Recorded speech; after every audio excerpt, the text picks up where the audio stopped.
Welcome to Chapter 8 on editing. Editing is one of the most important things you will learn to do in SOLIDWORKS. For every feature that you create, you'll probably edit it several times. At least that's the way it seems to work out on my projects. Let's open up an existing part that has some problems. Things are not always peaches and cream in SOLIDWORKS. From your Infinite Skills Working Files folder, go to the folder for Chapter 8 and open the Editing 1 part file. This part file exhibits several types of the errors and warnings that you'll find with SOLIDWORKS parts. The yellow triangle with the exclamation point is a warning, meaning that there's something wrong, but SOLIDWORKS can still continue. If you expand a feature with a warning next to it, you'll often just find a marker on the top where the down arrow is saying that the feature is downstream. Also notice that the feature text in the feature manager has a special color to it. In this case, the color is brown, and that has a special significance, which we'll learn about shortly. Fillet 5 has a red circle with an X in it, and the text is red. That also has a special significance.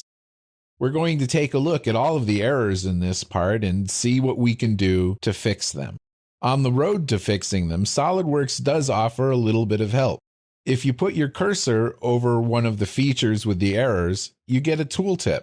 And these tooltips often give you some sort of a hint about what the problem might be and how you might solve it.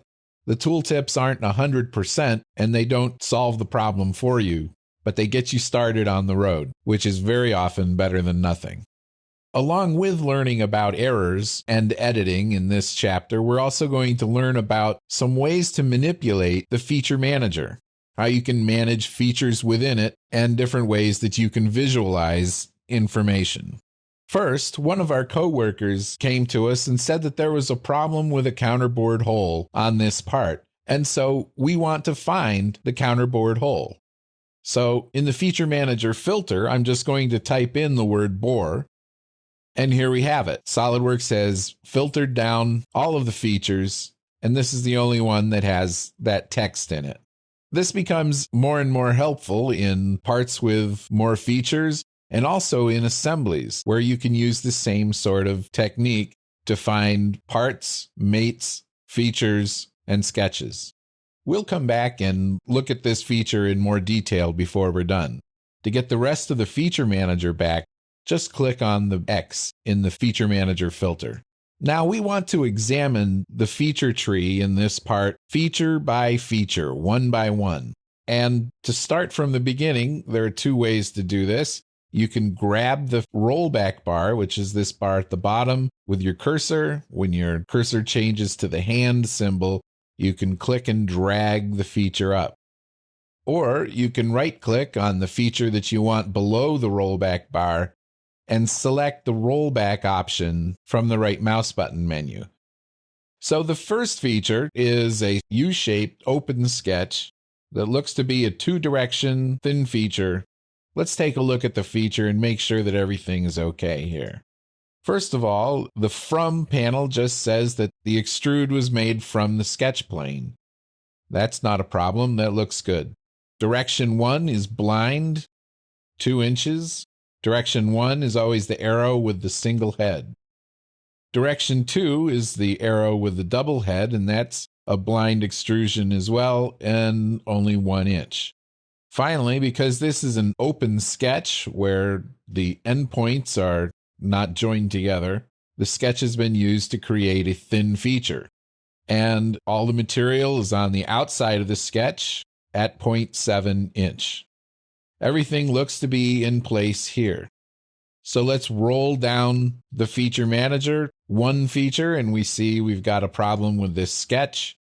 It's a good idea to read warnings. Whether the warning is going to hand feed you the answer or not may be a different issue. But if SOLIDWORKS is going through the trouble of writing a paragraph to help you solve the problem, it would be a good idea to at least read it. So I'll go ahead and read this one. Warning: a solution cannot be determined for this sketch. Consider, then they're giving you 3 possible solutions here. Consider moving the sketch closer to the desired solution by dragging or changing dimension values, adding more dimensions or relations to further define the sketch, or changing the dimensioning scheme. Okay, so they're asking us to edit the sketch, add dimensions, or change the way it's dimensioned. So let's take a look at this and see what's going on.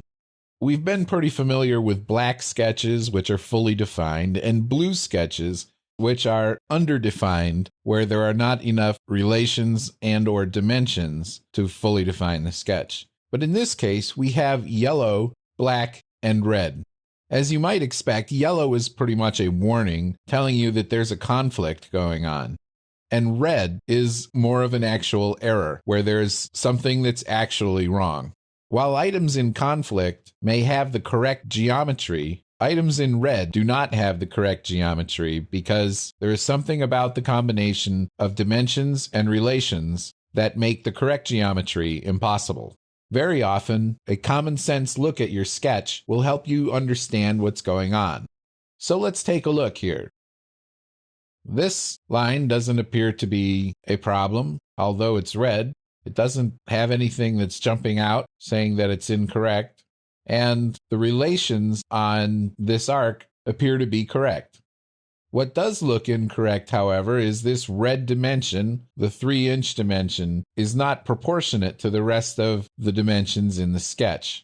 So let's see if decreasing the value of this dimension will help us out at all. I'm going to double click on the dimension, and you can use one of several methods. You can use the scroll wheel or the arrows, or you can spin your mouse button. And let's start bringing that value down and keep scrolling this down, see how low we can go. At some point, the sketch may just react by snapping into place, and we'll see where that is. Okay, there we are. At 3.5, it snaps into place. At 4.0, it's no good. Okay, that may be because of the value on this arc. In any case, this is not a critical value to our design. We'll just leave it where it works.